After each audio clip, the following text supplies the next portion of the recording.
Ladies and gentlemen, welcome to your show, 5020 Salzburg. And today we are taking you to Africa on the African Voices in Europe.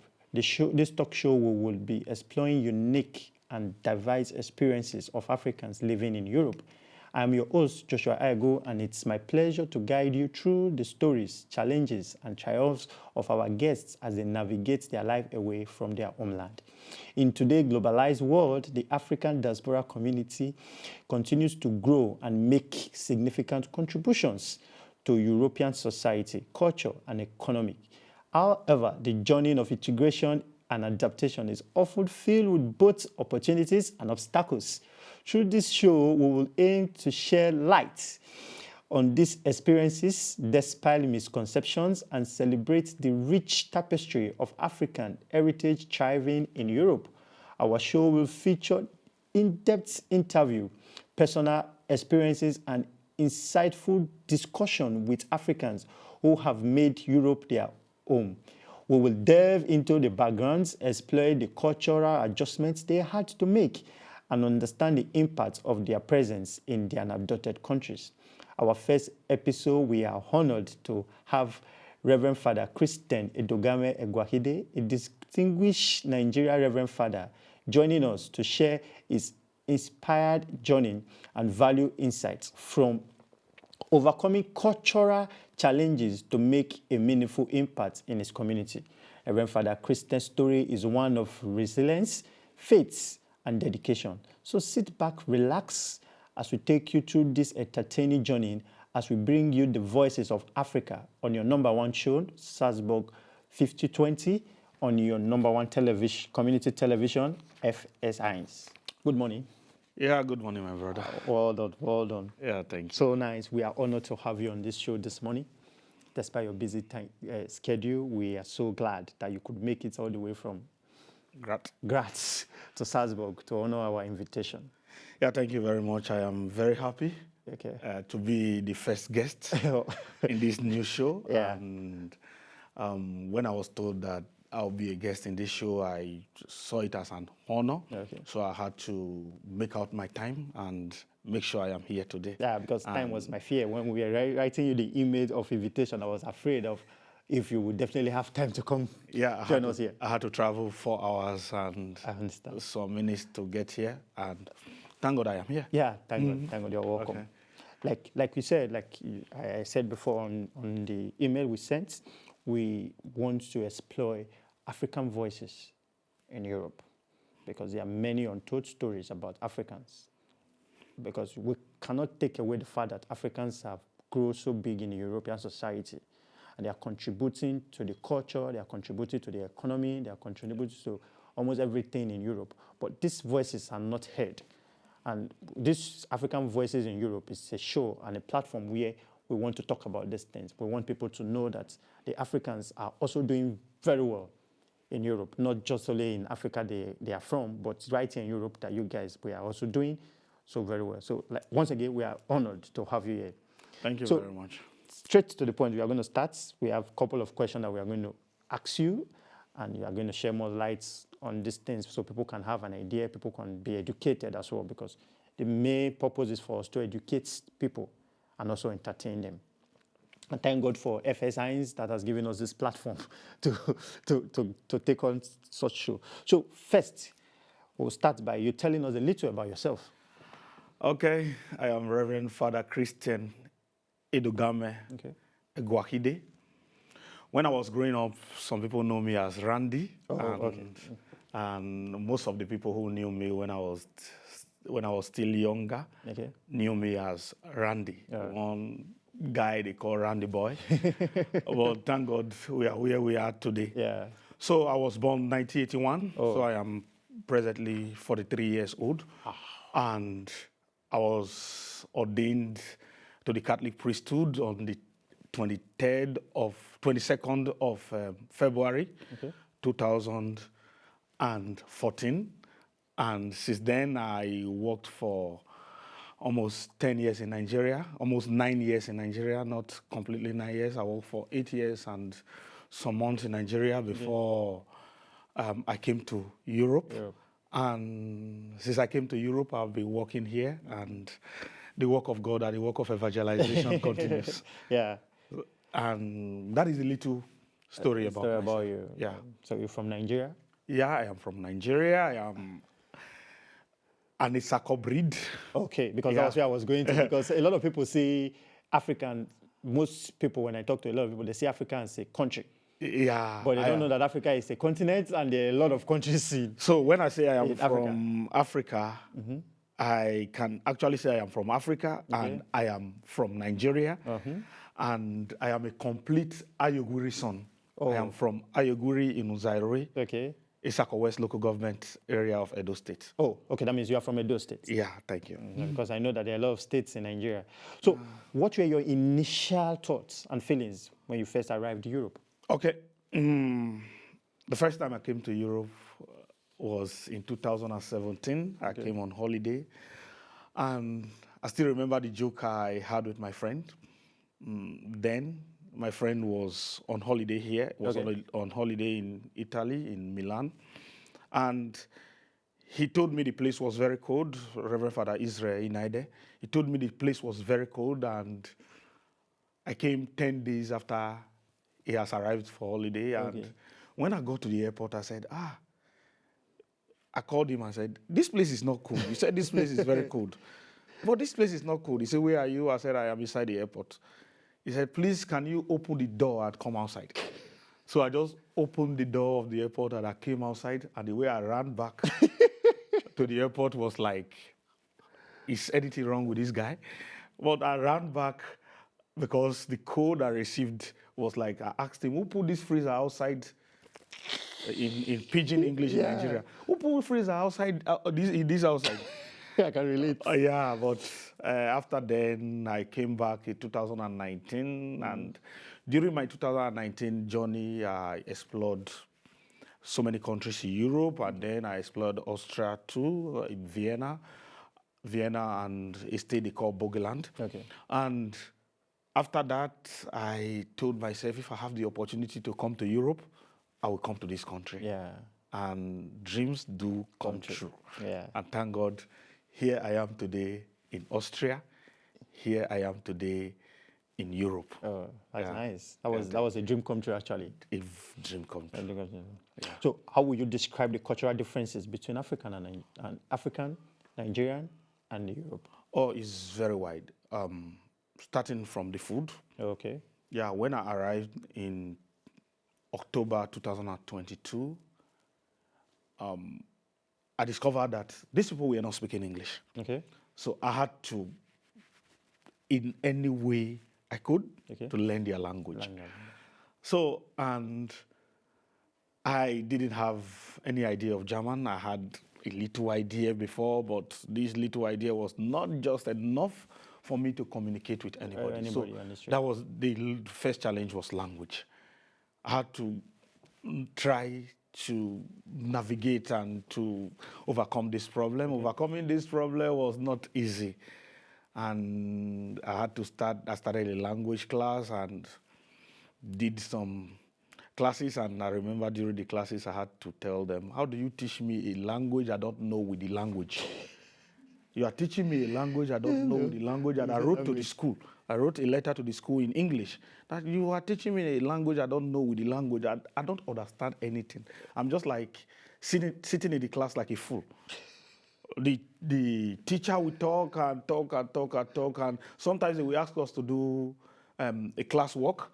I will be looking and she will say, Christian, we are asking you to do a class work. I say, but you didn't tell me. You should have told me in English that you're asking us to do a class work. Then I would know what to do. And the school replied me. Okay. And the reply they gave me was, what is your mother tongue? What's your mother's tongue?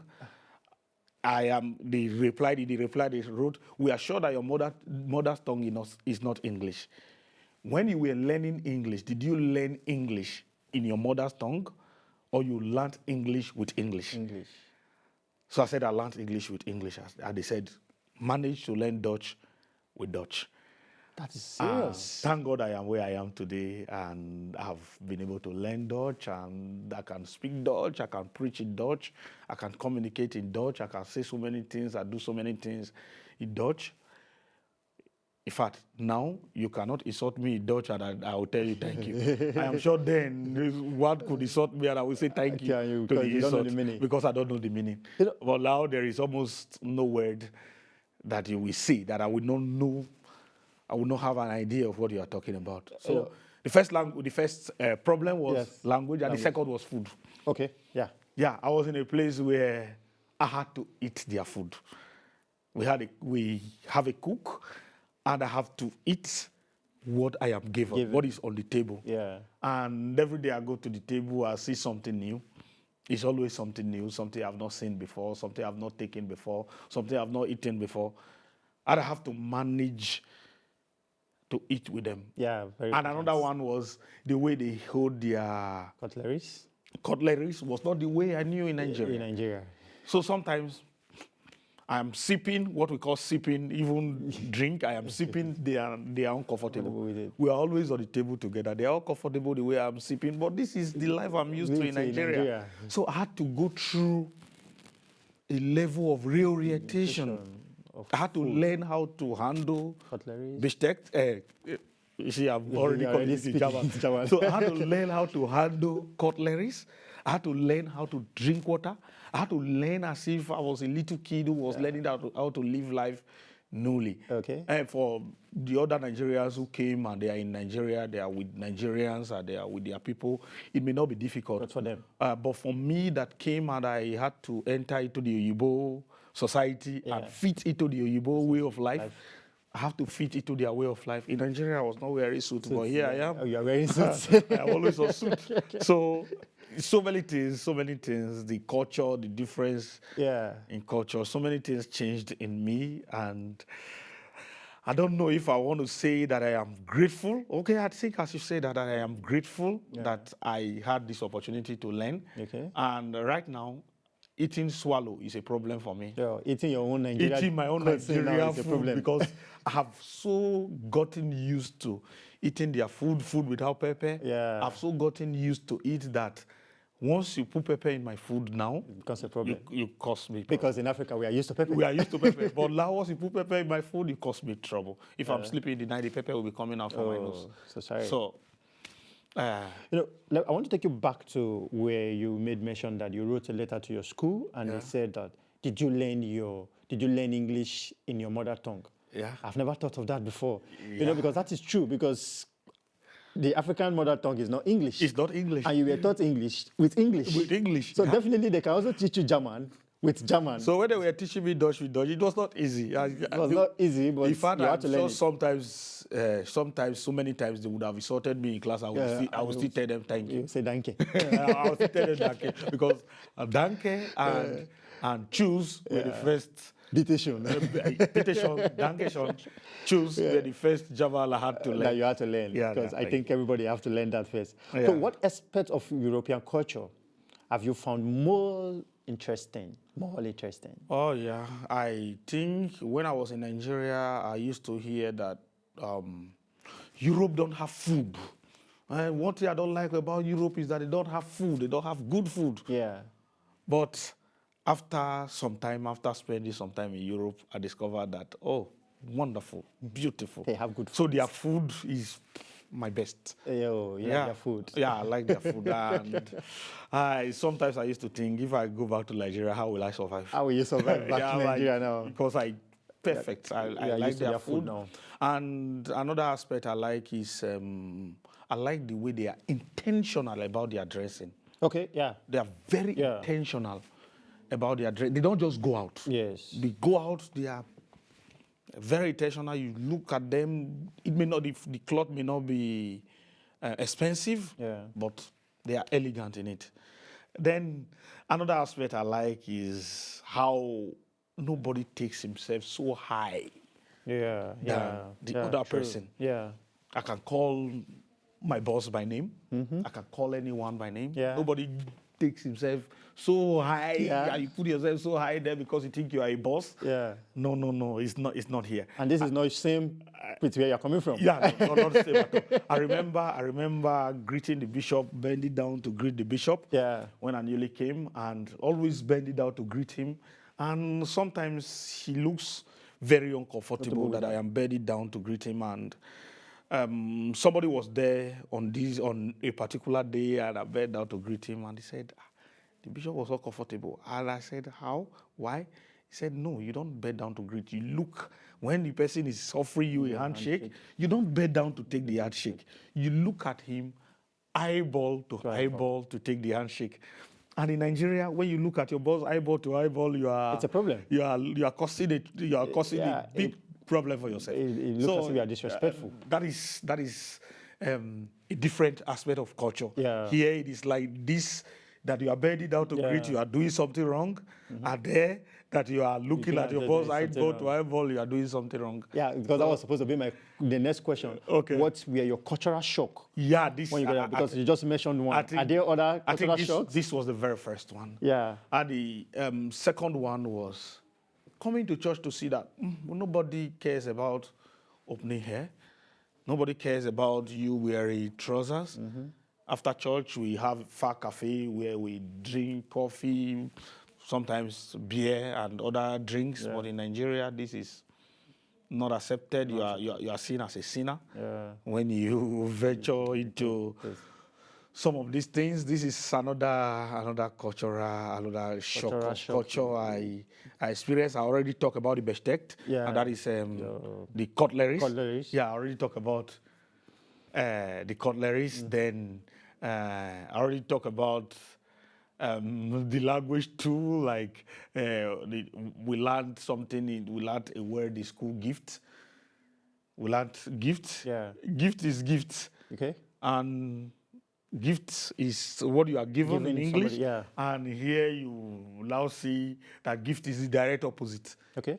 Gift is poison. Gift is poison. Like one day they said somebody was forgifted. Okay. I say forgifted. Like I thought they gave the person a gift. And for me to hear that the poison was poison, like, what is this? What language is this? Which is so different. I had, and having a V, W as V. Okay. I have to always pronounce W as V. And it was with me for a while. Okay. I always call wine. I always call wine. Wine. When they call it vine, I always call it wine. When they call it vin, I always call it weed. You have to adapt. But now I think I've overcome some of those things. And even though there are sometimes I still speak German, I don't know where English will enter. Sometimes I speak English, I don't know where I bring German in. So the languages fight on my head, because in the morning I speak with German, in the evening I go to the school. Because I study in English, I go to the school, I speak in English, the two languages. Just I talk to my family, I speak Esako. I talk to some of my friends, I speak Yoruba. Yeah. So the languages keep fighting messing up your brain. On my brain. Yeah. So now I want to take us back a little bit, because you said something about you like the way they handle their culture, their dressing. Yeah. So what will you say about this to Africans? About our own dressing and our whole stuff. Yeah, they used to say, dress the way you want to be addressed. Okay. I think we used to say that in Nigeria a lot. Yeah. Dress the way you want to be addressed. You still see so many of our African people here who still don't care about what they put on. Sometimes they even wear things expensive, but the way they put them on. So your dressing should not just be about your wearing clothes. Okay. It should be about your person. Yeah. Because when they see you as an African and you are dressing well, number one is that they already see that this one is not a tout. Okay. Because some of them see, because of experiences, because of the experience they've had with one or two of our brothers, they see you and the first thing that comes to their mind is that you are a tout. Yeah. But you have to, in your dressing, in your manner, in the manner you do things, in the manner you present yourself, and your first step of presentation is the way you are dressed. So for me, that is very, very, very important. Yeah. Now, you're talking about dressing properly. Yeah, dress properly. So now my next question to you now is, what about our African style of dressing, our African dresses. Oh, you still... Hold on, because here in Salzburg, you see them, they are always on their leather horse, on their dendo for the ladies. Yeah. They are proud wearing it. Yeah. But I think in Nigeria, they are more interesting in wearing the European clothes sets. Okay. Do you understand? They wear more of the European clothes, where we have our own traditional outfits, where we have our own traditional wears. We are abolishing these wears and sticking to the European way of dressing. For example, you right now, you are putting on the suits. But in Africa, in Nesako, I don't think this is your number one dress. Okay. This is not what you're supposed to be wearing as an African. So what will you say about this? Because you said the Europeans are intentional about their dressing, which me, myself, I've witnessed and I've seen it, that they respect and they value their dress. You see, go to festivals, you go to shows, you go out and you see them on their own traditional wears, which is their identity. Yeah. Yeah. The more I try to also go on their sometimes I really love their traditional wear. Sometimes I want to go on the leather hose and the yake. Yeah. I want to go on that sometimes. I think the church has offered right now to get that for me because it's very expensive. Yeah. I also dress with my African traditional wears. Yeah, I saw one of your pictures recently where you were wearing the Benin. I thought that was where you're going to come with to the show. I decided not to come with that because I'm a priest and I have to be on the priest attire. Yeah. Now, I also wear my Nigeria dresses. Yeah. Intentional. I am also very intentional about them. Yeah. That I even make some of my friends jealous. Some of my friends asking to, how do we get this and where do we get this? I know how many people who are already asking me, how do they get the Benin traditional wear? I think that was how I was going with this question, because we need to wear what's ours. I know how many people who are already asking me, how do we get this Benin traditional wear? Okay, your own is very expensive. Yeah. This is not also cheap. It's not also cheap. This is not also cheap. So if your leather hose costs this much. Yeah, if I have to buy your leather hose for 1,000 funfundat. Yeah. So you have to buy my Benin traditional wear for 9,000. That is my own. If I have to buy your traditional wear for 1,500 euro, you have to buy my Benin traditional wear for also 1,000. So I always tell them that, okay, this is also not cheap. Yeah. So the way your traditional wears are not cheap, this is also these I am wearing, because suit is not their traditional wear. Yeah. You've seen. Yes.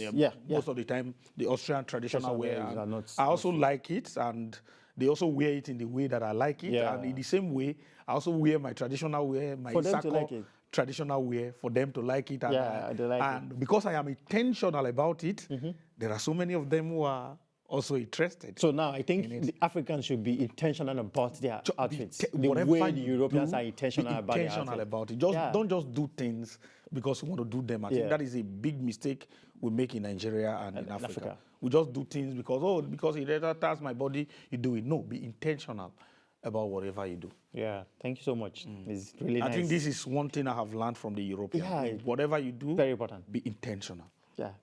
We are getting into this. We are getting into this very well. So we know that there are a lot of misconceptions in Nigeria, in African people in Nigeria, people in Africa about Europe. There are a lot of different orientations that are not true. Why? Because most of them have not been here. And they hear some things which are not what is actually happening on ground. But you've been here for a while now. You have one or two things to say. You have your experience, first-hand experience. You've mentioned some already. So I want to ask again, what are those common misconceptions about Europe that people in Nigeria, people in Africa have? They think that when you are in Europe, there is a money tree. They think there is a money tree where you go and just pluck money? And pluck money. Okay. Or they think that on the street of Europe is littered euro, that you pick euro from the ground on the street of Europe. Oh, my dear, it is not like that. Hey. Every €1 you have in Europe, you earn it. Okay. You work for it. You struggle for it. But I think the difference between here and Africa and Nigeria is that you have the opportunities. Once you are hardworking, you are ready to work, you have the opportunities, but sometimes the works are not readily available. But you have the opportunities here than you have in Nigeria. Yeah. Once you are ready to work, you are ready to do some things, even if it is cleaning, it is fine. There are some people who are graduate who don't care that they are graduate, but they are happy about the work they are doing. They are happy about the ab wash, the ab version, washing of plates. They are happy about cleaning that they are doing.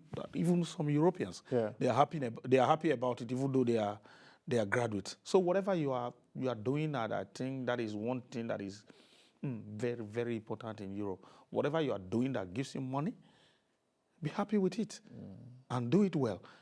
But, my dear, there is no money on the street of Europe. Nobody will dash you €1. Okay. You don't see €1 on the ground. You don't see money on the ground. You don't pluck money from the tree. From the ground. You work for every €1 you have, you earn it. You work for it. You struggle to get it. So that is the difference, and that is the one misconception. Major misconception. The second misconception, I already talked about it, that Europeans don't have food. Okay, yeah. But they have food. Yeah, a lot of people say that. I've gone for 30 days and did not eat one food 2 times. They have food. Straight 30 days? Straight 30 days. And their food are very good for our system. Okay. No matter how, and they are good. They are also good. They also taste well, but sometimes you see them, they look somehow. And when you taste it, it's actually nice. But when you taste it, it's very good. And when my mother came last week, about a week ago. Oh, your mom is in Europe? Yeah. Wow. My mother is in Europe. She came about a week ago. Okay. And the first day I took her to table and she was eating the food, she was like, how do I eat this? How do you eat this? Mommy, just try it. Just try it. And she tried it, and after the food, she told me, "Oh, this was good." Oh. Yeah. And from that day, she started eating European food with us. So food is another aspect where I think misconception is. Then the third misconception is to think that everybody in Europe is rich. Okay. Most people are actually struggling. They are struggling to survive. They are struggling to make things work. There are still beggars here. Yeah. So if you don't work here, you are not going to get anything out. So you need to work. You need to work. You need to swallow your pride and even do the work you will not dare to do in Nigeria, in Africa. Yeah. So the living standard in Europe compared to that in Africa and in Nigeria, how will you compare them? No comparison. Oh, no comparison in what sense? No comparison. I really think that the health, you want to talk about the health? Okay. Oh, super. It's super here. I want to talk about security. Okay. Where you can go 2 a.m., 3 a.m. You are not afraid of anything. You are not afraid that anybody will bully you. You are not afraid that anybody will. Okay, I can talk about Austria. I don't know about other European countries. Because you live here. I live in Austria. So when you can go 2 a.m., 3 a.m., you are alone on the street and you are not afraid. You can even travel and go and spend days in the Wald. What is Wald in English? Forest. Okay. You go and spend days in the forest and you are not afraid that anything will happen to you. So security is another aspect that I think we can't compare. I've talked about health. Yeah. We can't compare the health standard. Then education. Education, I think the educational system of Nigeria, with my experience, I had 3 degrees in Nigeria. Yeah. So I can talk about education, Yeah, I can talk about education. I had 3 degrees, 2 bachelors and 1 master's in Nigeria. So I can talk about the educational system of Nigeria. And I think the educational system of Nigeria is not good enough. We place more attention on quantity than quality. Here, the attention is on quality, not quantity, not what you are able to cram. The attention is what you know. They teach you to know. They don't teach you to come to. They don't teach you for the sake of exam and write an exam and pass. In Nigeria, the educational system is geared towards writing an exam and passing with good grades. But here, it is geared towards knowledge that you should know it. So I really think that the educational system cannot be compared. Even the children, we have a kindergarten in my parish, within my parish, and I used to visit the kindergarten. You see what the children of that age are able to learn, not state a capita. But you see the things they are able to learn, things that are good for their lives. Not drawing grasshopper on the board and asking the children to come and labor grasshopper, or drawing things that I don't even know, that do not have any effect for your future. Whatever the children learn, even in the kindergarten, are things that have serious effect on their future life. And sometimes you say, don't teach children phone, don't allow them to handle phone, don't allow them to handle computer. They are going to spoil, it's going to distract them.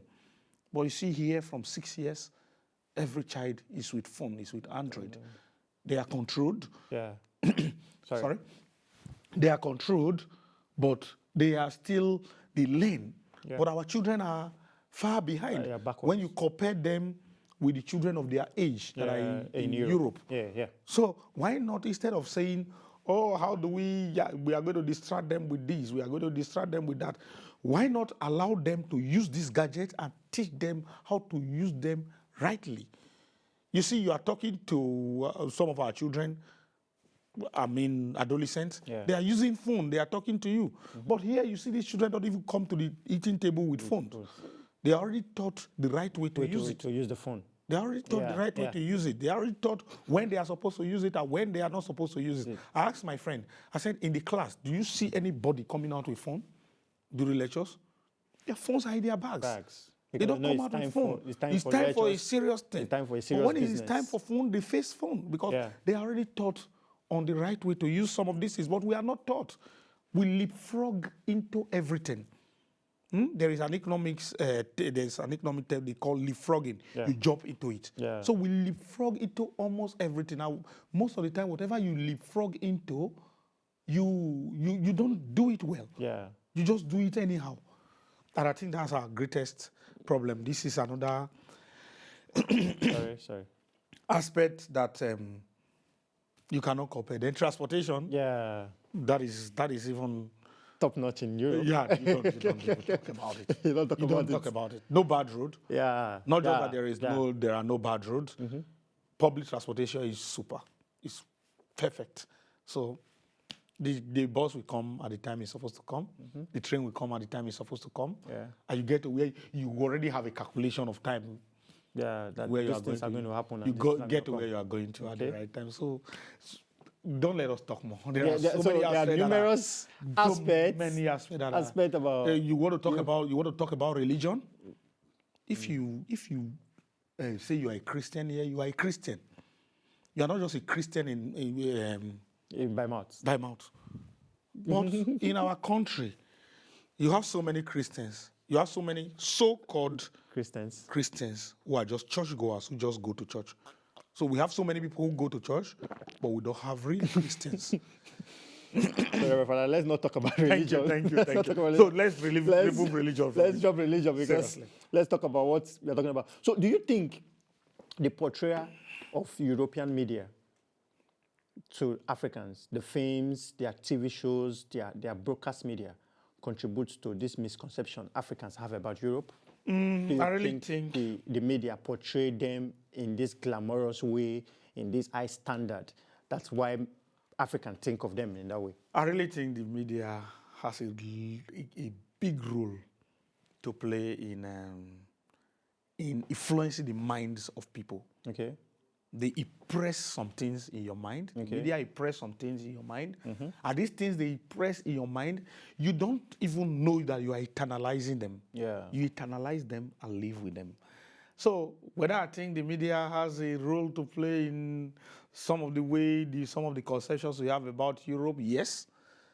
Whether I also think that the media has a role to play in some of the misconceptions the Europeans have about Africans, yes. Good, because I was also coming to that. Because so many of them think that because they have seen one or two criminals who are Africans, so many of them think that Africans are criminals.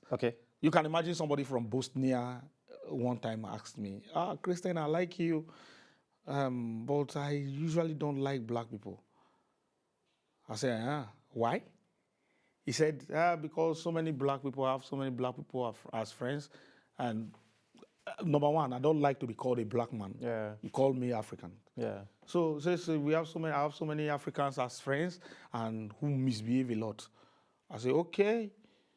You see, June, I like you, but I don't like stupid people.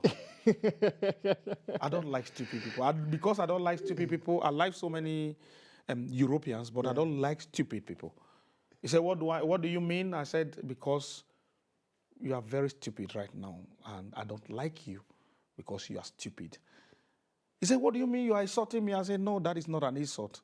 Anybody who sees a person, I do not like that person because of the color of his skin or because of where the person is from, is a stupid person. And because that person is a stupid person, you are stupid. And me, I like Europeans because so many Europeans have been of help to me, but I don't like stupid people. Africans do not have, no tribe and no race has a wholesale of misbehavior. No race has a wholesale of misbehavior. Misbehavior in Europe, there are people who misbehave. In America, there are people who misbehave.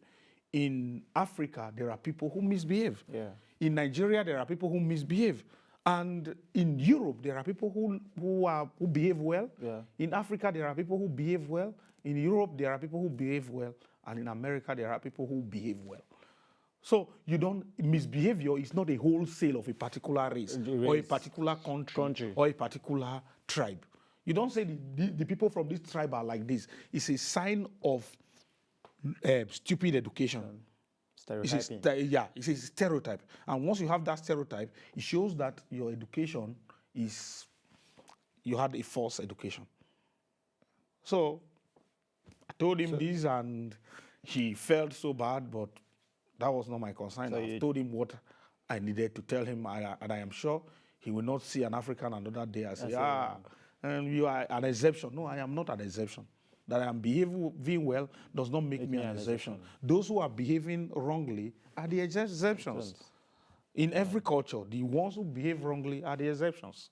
And now you agree with me that you are saying that the media play a role in giving this misconception about Africans and about Europe. A very big role. The media play a very big role. And I really think that the Western media portray us in a very wrong mode, because they report the things that are not so good about us. But when there are the things that are very good, most of the time they don't report it. You don't see them on the air. There is a musician from my village. It's called Aighu. Okay. And she sang a song I say, Elilu or not say her so. Elilu or not be okay. Which means the day I'm doing good. I'm doing good. Nobody talks about it. Nobody talks about it. But the very day I go on the other direction, it's the whole world hears the whole world will hear about that. And I think that is the problem of African and Western media. The Western media, when we do so well, they don't come to talk about it. They don't report it. They don't report it. But when we do anything bad, they are everywhere. Everybody this one did this, this one did that. It's a very big problem with the media. So now... I think I should add this. Not just with the Western media. Even with our own media. Our own African media. African media. Yeah, good. We don't sell... The African media don't sell the good thing... About us. About Africa. They sell the bad thing. They always talk about the bad thing. They want to talk about the evil that is going on in Africa. But I think it's the high time we this is the film industry. The movie industry is part of the media. They come and act voodoo, things that do not even happen in Africa, things that do not even go on, and people will see that and say, oh, these people are bad people. This is what is going on in Africa. But in the real sense, that is not the truth. So I think it is also high time that our media sell the good thing about us. For me, I usually think because bad things sell faster.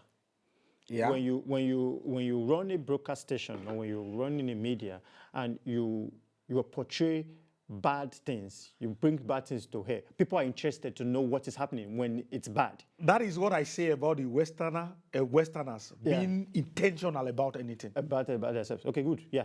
Being intentional. They are intentional about anything. They sell to you what they want you to know. Yeah. They sell to you what they want you to know. So people back home think everything is good here. Yeah. Because it is the good thing they are seeing. Yeah. So they sell to you whatever they want you to know. They are intentional about whatever they do. Yeah. There are so many bad things that happen. They have their downside. Yes. But most of the time, they don't sell it. Most of the time, they don't talk about it. They only say, they sell to you what they want you to know. That is very key for us to know. So you already tell us about how you are integrating into the European society, how your challenges, your misconception already. So now I want to ask, we want to know, how have you been able to communicate and connect with the Nigerian society in Europe? Okay, I think this is a very interesting question. Not just Nigeria, African society. It's a very interesting question because my number one work, my major work, outside being a student, my major work, the major work I was given by the Diocese of Gast, which is the diocese I work for here, which is now my diocese as of now because my bishop has loaned me to them. The major thing, the major assignment I have is pastor for the African community. Okay. So I am pastor for I'm Seesorger. That's what they call pastor here. Seesorger for the African. That's the person who takes care of the soul. Okay. So I am the Seesorger for the African community. For the African community. And we have with us an African community, a community that is made up of about 90% Nigerian and some from other countries, Burundi, Rwanda, Ghana, and some others, and I am their leader. Okay. And every Sunday I have mass for them at 12 noon. I have mass for them at 12 noon. We have this mass in English. And every Saturday I have adoration for them in the Catholic way. And so I work mainly with the Africans. During the week I say masses for the Austrians in German, but Sunday I say masses for the African people. So I have many Africans around me, and I think that I have really, as I am integrating into the Austrian society, I'm also part of the African societies that I don't lose what I came with, but I am adding to what I came with. And how has this been for you? How has this integration been? I really think that one aspect of the European life that I don't really like is their individualism. Yeah. And for an African, getting individual, in a way, get you lonely, and loneliness can lead to some other things. But having Africans around me, most of the time, I still feel like I'm in Nigeria. Totally understand what you're saying right now. So every Sunday, I totally understand what you're saying right now. Every Sunday, I celebrate masses, and during this celebration, it's as if I am in one parish in Nigeria. Yeah, where you? As if I am in Iyora, where I came from. That's where I was a pastor before I came. Yeah. I feel like I am in Auchi. I feel like I am in any parish around Lagos. I celebrate, I sing, we dance the African way. And just this last Sunday, the African community, we traveled with the African community because the Pope was visiting Trieste. Okay. Trieste in Italy. Yeah. And Trieste is 4 hours from our city, Graz. So we decided to take a bus and visit, and we went there for the Pope visitation and celebrated Mass with the Pope. And after the Mass, the African community, we went with our band, and we played everywhere, and the Italians were gathered at the TV stations. We had so many TV stations coming around. Nice. We stole the show. Yeah. In fact, we stole the show with the African tradition and African culture. Danced and sang, sing everywhere and danced everywhere. So it was. So for me, every Sunday is as if I'm at home. Oh, yeah. So now, you being a leader of this group in your church. Yeah. where you have not just Nigerians, because even in Nigeria alone, we know we have a very diverse languages. There are a lot of languages in Nigeria. So a lot of culture, diversity, and food and everything. So now, how have you been able to manage other tribes, other cultures, other people from Nigeria, other people that are not from Isako? Because you said earlier that you are from Isako, you are from Edo State. How have you been able to manage other people who are from other countries in Africa? Yeah, I think I just have 3 Edo people in my church. Okay. And 2 Isako, 1 Isan. And I have 1 Northerner, 1 person from Borno State. And I think the other ones from Nigeria, these 90% of about 200 people, the other ones are from the eastern part of Nigeria, which we know are predominantly Catholics. Yeah. So the other, and I don't think it has been difficult. We see ourselves as one. We see ourselves as Africans. Africans. Yeah, and sometimes there are days we allow the Rwandans to play their band, the Rwanda and the Burundi to play their band. We all dance to it as Africans. And some days we because you can easily relate to what they're doing. Yeah, some days we play the Igbo band. All of us dance to it as Africans. So the people see us together as Africans, but the people do not really know that there are different. That's why, because a lot of people even in the African community, because it is the only mass in English in the whole of Gast city, because it is the only mass in English. We have people from Philippines, we have Americans, we have people from Great Britain who attend masses with us, and so many of them are now used to our African way, and they dance with us, and they sing with us, and we all enjoy it together.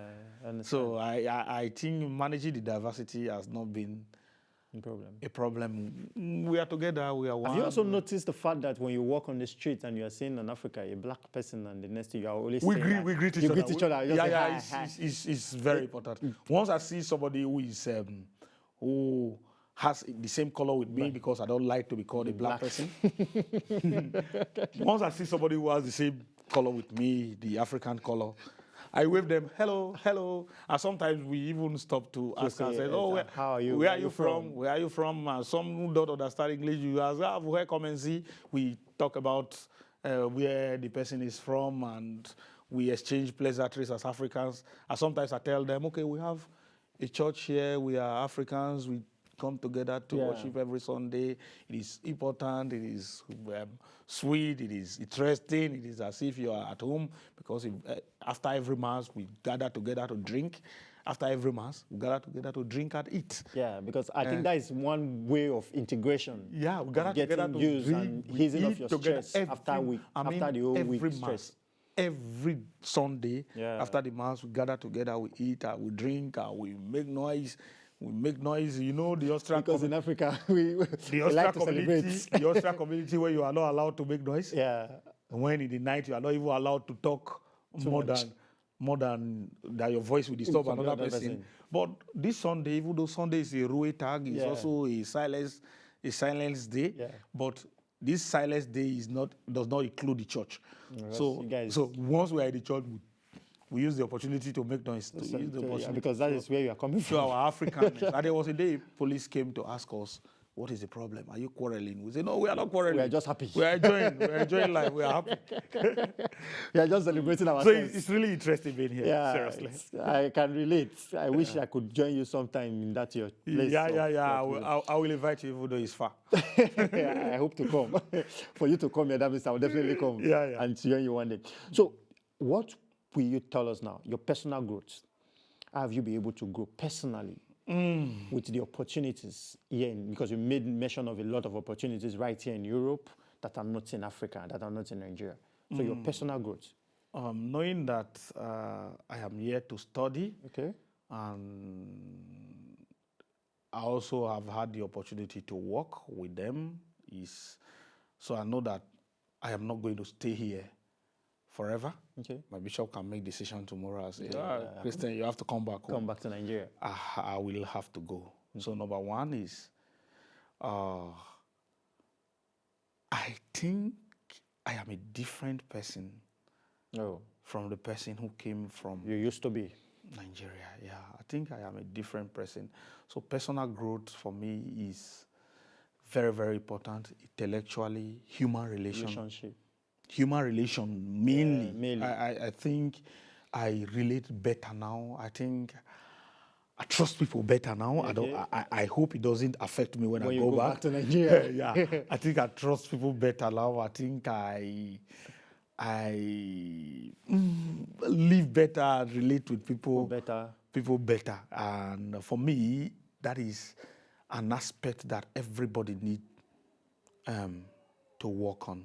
Okay. I think that I also believe in the human capacity better now than when I was in Nigeria. In Nigeria, I also believe now that anybody can be useful. Yeah. Because even the Behinde here they are the disabled. Disables. They are useful to the society. Yeah. So I believe that anybody can be useful now.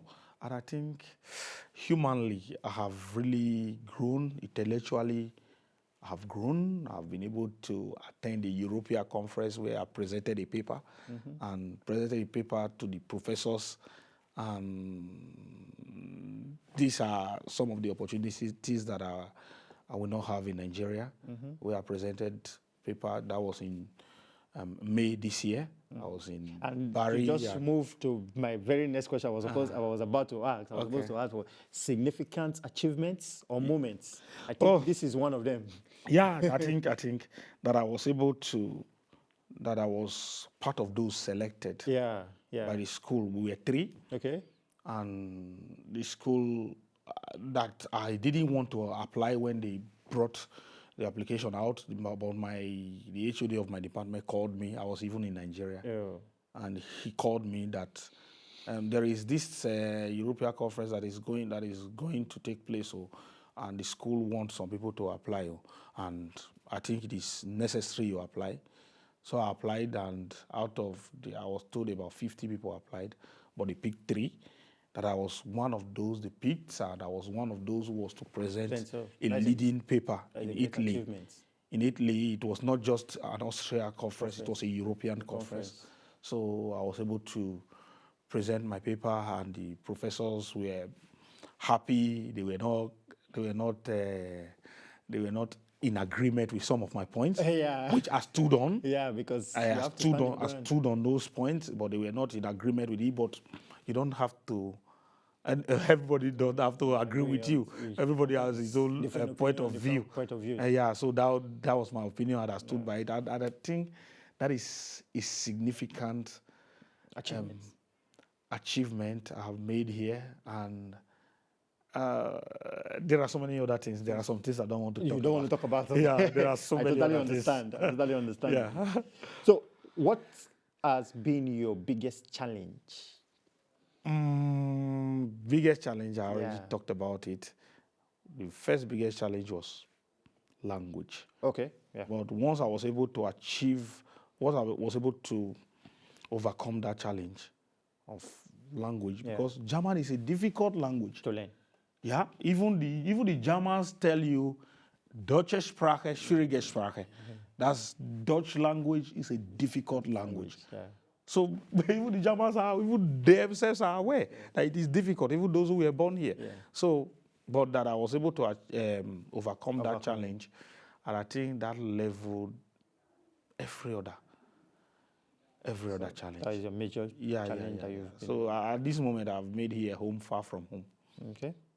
So now we are almost coming to an end for this show. Okay. And to our viewers, remember, this is your show, African Voices, on Salzburg 5020, Salzburg, on your FS1 television. And we have been talking to Reverend Father Christian Egwakhide, a renowned Reverend Father from Nigeria, who is currently living in Europe, here in Austria, Graz. To be precise, that is where he lives. It's pronounced Graz. Graz. You see. It's pronounced Graz. Yeah, even though it's Z at the end, Z is pronounced as TS. TS in Dutch. Yeah. So and we are talking to Reverend Father. He has been sharing insightful experience, misconception about Africans in Europe, and misconception about Africans about Europeans and everything. That's what we have been talking about. And it's been nice talking to Reverend Father Christian. So Reverend Father, we are still going to move on to the very next question is, now you are more educated, you are more enlightened, you have different orientation now. Like you said earlier, you said your orientation has changed different from what you came to Europe with. Is not who you are right now. So how have you been able to stay connected dealing with people in Nigeria, because you are from Nigeria? I think one of the problems I usually have with Africans here is that you have so many Africans who are not integrated. Okay. Yeah, you have so many Africans who are not integrated. And integration starts with language, food, way of life, and respecting, obeying laws and other things. I think not to go away from the question, being integrated into the European society does not, you don't forget your background. Okay, good. Yeah, does not take away your Africans. You're African, Yeah, I am African. And being African, I know well that no matter how I try to get integrated to the European society, I can never get it as good as the Europeans. Good. So what about the one I have? The one that you were born with. So should I live your own culture? Live my own? No. Yeah, you can't. So what I think is that I have a blend. You try to blend it too. Of the two. Yeah. There are sometimes I hear people talk. What is he talking about? What is he talking about? Does he know what he's talking about? But there are sometimes I hear them talk. I say, oh, it's enlightenment. But there are sometimes I hear the European talk too, and I feel, oh, what is he talking about? So I try as much as I can to balance it, to stay in touch with this and to stay in touch with this, knowing that sooner or later I'll go back. You go back to I still work with these same people. Yeah. So I try as much as I can to balance it. Because you know, the cultures and the way of life of the two continents is totally different. Yeah. It's totally different. So now you have an idea of where you are coming from, which is the African culture, and now you are in the European society, and you are blending into integrated into the European society. Okay, let me say well integrated into European society, and you still have this African culture which you grew up with. So what will you say about European culture? Are they welcoming people? I already talked about individualism. Yeah. They are reserved. They want to. You have to prove yourself most of the time. Yeah. But sometimes I really think I don't have to prove myself, but I have to just be integrated into the society. And I don't think I talk with a European now who would think that this African. No. I already have a capacity, a mental capacity that matches theirs, I think. Yeah, for an extent. Because they are the people mainly Monday to Saturday, they are the people I work with. I only work with the Africans on Sunday. Or Sundays. So I think my mental capacity already I already try to make sure it's at par with theirs. But in as much as I do that, as I said, well integrated, in as much as I try to get integrated into their society, as I said, I don't lost my own. So I think there are some who are welcoming, as I said before. In every culture, you have people who are this and you have people who are that. But to classify a people as the same is something that I will never do. I cannot classify a people. Austrians are like this. No, I will never do that. Okay. Yeah. There are some who are welcoming. There are some who may not be welcoming. I've also had my fair share of. Because that is our very next. I've also had my fair share of the situation that is not welcoming. And I knew a particular time I had problem with the police, and many people came and said it was racism, but I went to the police station to ask them, okay, what is the law? What the law you said my people failed. I was not the one who failed the law. They said my people failed the law. The people I am leading, the African community, failed the law. And so because of that, because I am their leader, they had to charge me. First, I was charged €100 for making noise on a Sunday. This was August last year, and I paid the €100. And the next thing, May this year, I received another letter that because we had a celebration without registering the celebration, that I had to pay €205 again as a punishment. And I told them I want to see the law. Because I know this is a country of law. I went to the police station and I told them I want to see the law. I want to see the law that says this, because I know to an extent, I know Austria law. So I immediately printed the law. I gave it to me. It is the law of Gast. It is the state law that says if you are doing any program that you have more than 25 people, you must register. And I had to make another case. The case I had to make was that there is an exception, Ausnahme, in this law. The exception says that if it is a church, the church are exempted from this law. And we are a church. And they now give me interview they had with people who told them we were doing celebration. It was not a church program.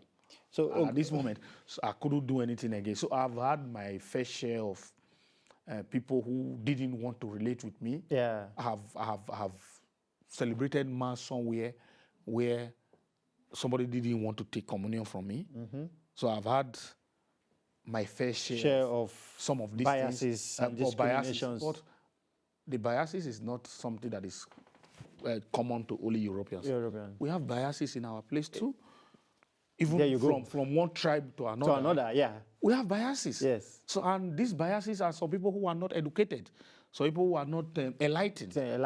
So the way we have people who are not enlightened in our culture is the same way we have people who are not enlightened in Europe.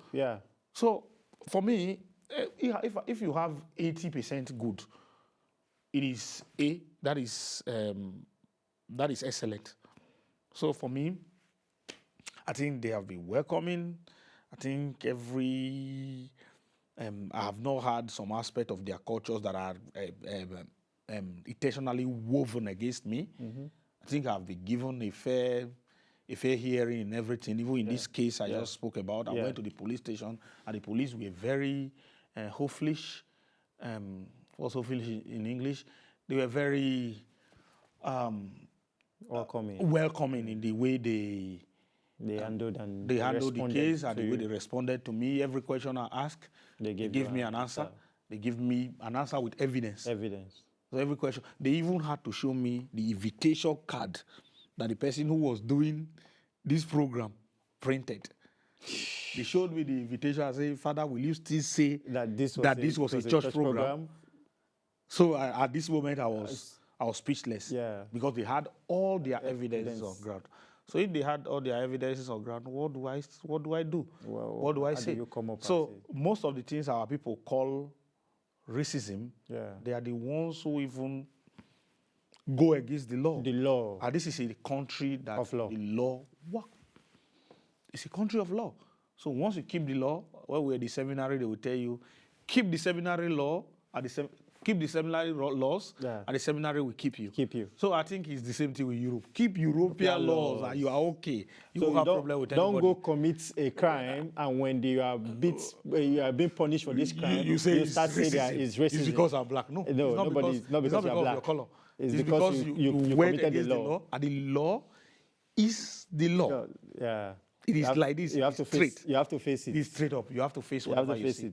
Yeah, we are gradually coming to an end of the show. Thank you so much, Reverend Father Christian. Thank you very much. And thank you for inviting me. I feel very honored to be here today. And I think that I know this program will grow. Amen. And that I am the first person is already a grace to you. And I know it will grow from grace to grace. So I will come again and again. Anytime you invite me. Definitely. We'll definitely bring you more forward. So. During the week, I am free sometimes. So once I am free and you invite me, I don't mind riding the train for 4 hours to come. Thank you. So now, before we go, I want to ask, because European culture, you've made mention of this before, even me myself have experienced it. They have kept their culture. I did a course, the European history, where in my school, because I'm also studying, where I learned so much about Europe history, about their culture, where they have kept it over the years. But I'll put it to you, where we are from, most of our cultures are being abolished. You will bear me witness to this. They are abolishing some of this culture, grabbing the Westerner culture. I don't want to use just European culture. No, let's say in the name of Christianity. Yeah. In the name of we are not allowed to talk about Christianity. No, I think I will say it. Yeah. I am a priest and I am a Christian, and I have studied so much about Christianity, and I think I can talk about it. Yeah. Easily. And you know, so many of the things we demonized. So many of the things we say, we shout about, no, this is demonic. Some of them are not actually demonic. They are not actually demonic. They are part of our culture. Yeah. You know, there is something in Esako they call Gumogu. Okay. Gumogu is like, it's a masquerade. I was going there. Gumogu is a masquerade that we call it Gumogu Wonder. Wonder is the name in English. You know, when I went to the seminary and I saw them, I saw the Gumogu for the first time, I said, they do this one for seminary.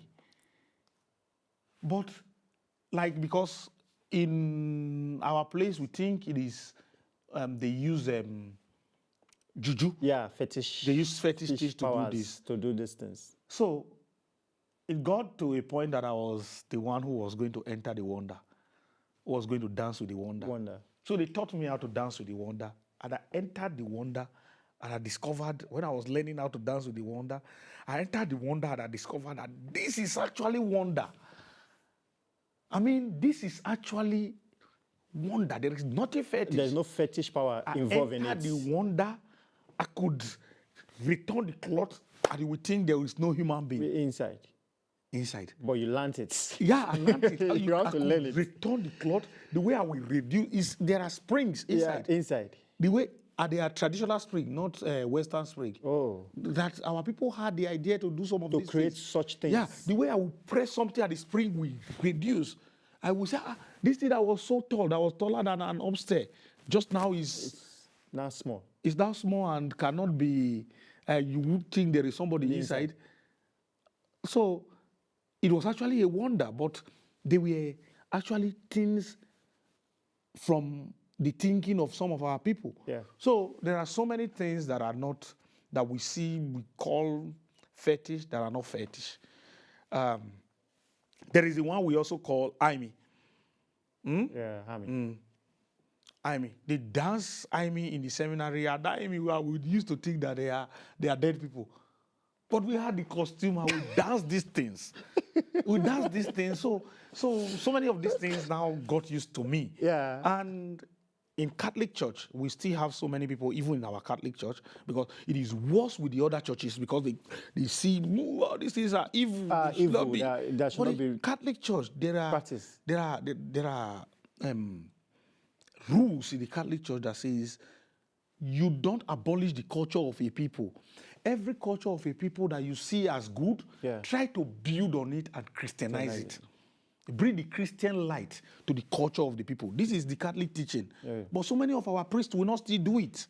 So many of our priests will still prefer to call some of our things fetish, whereas they are not. Not fetish. The church told us to shine the light of Christianity on the culture of the people. Shining the light of Christianity on the culture of the people means that we can take some aspect of our culture that are good and develop them. So that our cultures are not developed is not the fault of the Europeans. It is the fault of the Africans, our people. That at this moment, the greatest problem we have as Africans now, the greatest problem we have is that we are not we are not what belonged to us, what is originally our own. We have lost it. We can't get it well again because we are chasing other people's. We are chasing the other people's own that we may never get in our life. We cannot get it because we are not used to it. We can never get it in our lives. Yeah. So this is the problem. This is the greatest problem of Africa. The problem of the death of culture.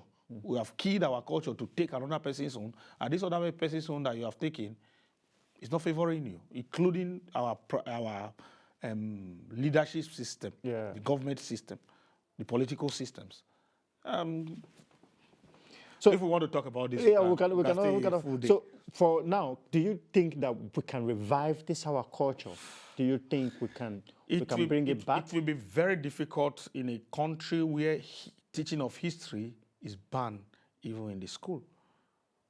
It will be very difficult. It will be very, very difficult. Let's leave it like that. We don't know where we are coming from. And where we are going. We don't know where we are going to. It's a totally. So let's leave it like that. So now, on your final notes, what are your future plans?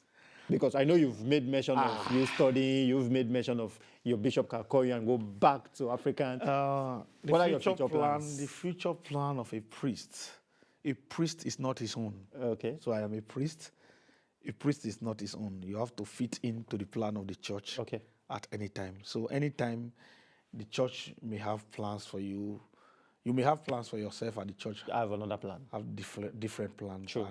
And wherever you can serve the church for the good of the society. Yeah. So once you are called upon, you don't say no. We call it obediencia sicut cadeva, the obedience of a dead wood. So a dead wood, if you are pushed to this side, it goes. It goes. It does not return. It does not return. You push it to this side, it goes. It does not return. So I am here now studying. My bishop already told me, oh, you have German already. You can speak German. That is an accent. I had a master's in peace studies and conflict resolution already. I have a master's in philosophy, economy, and that's political, economic, and legal philosophy at this moment already. And I'm planning that maybe in February I start a PhD. And I've not decided whether the PhD will be on peace or on philosophy. But once I reach that decision, I'll have to discuss with my bishop. He's the one who has the final decision, because he will think, which area will I be better? Which area will I be? Not which area will I be better, because I can be better in any area. Once I put my mind into it, but which area will the church need me? Sure. Which area will I be more useful to the church? Church and the before society. October, I think I will make that consultation, and whatever he tells me, I will do. If he tells me, okay, you are not studying any of them, come back, I'll go back. But if he says, okay, you are good to do a master's in economics, I have a right to do it already. Yeah. I have already the background to do it already, because I already have a master's now in economy, political economy. So I do that. If you say, okay, do a PhD in politics, pure politics, I will do. If you think that the church will need me in that, and if he says, do a PhD in jurisprudence, in legal philosophy, I will face that. But I think for me, I will prefer, if I am asked what I prefer to do, I'll prefer to do a PhD in international law and conflict resolution. Okay. So that's the area I would prefer. You wish to focus on. Yeah, but if the church says, do this, all the areas I am already into, I think I can handle them, and I can do anything in them. And to all of us watching us at home or your place of work, remember this is your show, 5020 Salzburg, and today we are in Africa. We're taking you to Africa, and this is your African Voices in Europe. I remain your host. I am Aighu Joshua, and I'll be talking to Reverend Father Christian Egwakhide, who is sharing lights on meaningful insights on his experience in Europe, how he has been able to integrate into the society, his challenges, his cultural shock. Because I put it to you, almost all Africans who are here, who were not born here, have cultural shock when they get here, because there are a lot of cultural differences in Europe. And in your final words, Reverend Father, what would be your advice to Africans, to Nigerians, considering coming to Europe? If you have the opportunity to Jakba, that is my advice. If you have the opportunity to leave, because I really think that the hope of Africa is in those who have crossed, who will be ready to go back tomorrow to build Africa. To build Africa. I really think, because the So way if you have opportunity to come here and, build, and read and study, just come here and study, get exposed. If you have the opportunity, get the needed exposure. And I think that needed exposure will help Nigeria in the future, because if I was a president when I was in Nigeria, if I had the opportunity to become a president then, and I had the opportunity to become a president now, I would do better now than I would have done when you were there. I would have done then, because I'm exposed to a lot of other ways, other way of life. Yeah. So I really think if you have the opportunity to Jakba, my brother, my sister, do not hesitate to Jakba. You also will have a better life and prepare a better life for your children and prepare to build Africa. So if I have the opportunity to bring everybody to my village to come and get exposure, to come and get the needed exposure in Europe, I will do it. So we can all go back and build our place. I used to really feel that I have the opportunity to bring everybody here. Yeah. So they can experience what you're experiencing right now. But my dear, if you have the opportunity, do not be afraid to Jakba. I am saying this directly. Thank you. Because I think we really need this exposure. We need this education, because we cannot be in Africa, we cannot be in Nigeria with this same ideology, same orientation, and we expect it to make a change. But for those people who are here already in Europe, for those people who have been exposed to this life, it's going to be easier for us to all go back to Africa or various countries, go back to Nigeria and say, okay, this is what it's supposed to be. This is how it's supposed to work. You know the first thing my mother said to me? When we were coming back immediately I picked my mother and we came out from the airport. The first thing my mother asked me is, our politicians, those people who are leaders, do they come to this place? Because it was actually her first time in Europe. And I'm sure she has been seeing so many of these things on TV, and she used to think they are film trick. But she was seeing them firsthand, and she said, those people who are our leaders, do they come here? Do they see these things? Why not come home and replicate what they see here? Why? Then we're driving on the highway. So why is the road so clear and so bright and so okay? We got to my city and I took her around. She said, "Oh, it's just as if they swept all the dirt in this place." So us in Africa dropped the dustbin in Nigeria. So you can imagine if you have the opportunity to go back, the pain I have so many of the times is that so many of our people who come here are not integrated. And because they are not integrated, they don't even know what is going on here. Yeah. They still go back home with the African mentality that and they still do things with the same mentality. No, if you have had the opportunity of coming here, go home and replicate what you have seen here. Don't just think of, I want to pack everything here and go home. I want to search the dustbins and pack things and pack them home. No. Go home with your idea. With the new ideology that you've just acquired. With your idea. Yeah. My cook used to tell me something. Say, Christian, I like the way you are learning. If you learn this fast, go back home and use what you have learned to make Nigeria better. But I used to tell her, I don't know if I will have that opportunity. Because only you cannot. Nigeria is about a population of over 200 million people. A tree cannot make. Can only Christian Egwakhide make a change? No, but Christian Egwakhide is an enough drop in the ocean. Yeah. To make a change. It's a drop that is enough in the ocean that if I do my own, Joshua Aighu, you go back, you do your own. Other people who have had this around experience, here, who have had this experience, they go back and do their own. And everybody is struggling to make things better. We have a better Nigeria and a better Nigeria and a better Africa. Thank you. Yeah, thank you so much, Reverend Father Christian. It's Thank been you. really nice talking to you. It's been a wonderful time with you. Thank you. And to the viewers, I know that you must have been educated, and I know you must have been enlightened and entertained. This is your show, 5020 Salzburg, and today we took you to Africa on the African Voices in Europe. I remain your humble host, Aighu Joshua Oyamo, and I'll be talking to Reverend Father Christian Egwakhide, who has given us all his insight on the show. Please, it's going to be coming on air sometimes from now, and we are going to be talking to a lot of Africans on this segment of the show, African Voices in Europe. We'll be talking to students, we'll be talking to men, different people from different folks of lives who will be invited to this show. Stay tuned, stay connected to your #1 community TV stations, FS1. I remain your host, and this is our time, Aighu Joshua. Thank See you some other time. And thank you so much, FS1, for this opportunity to talk about Europe experience, European, our African experiences in Europe. In Europe. Thank you.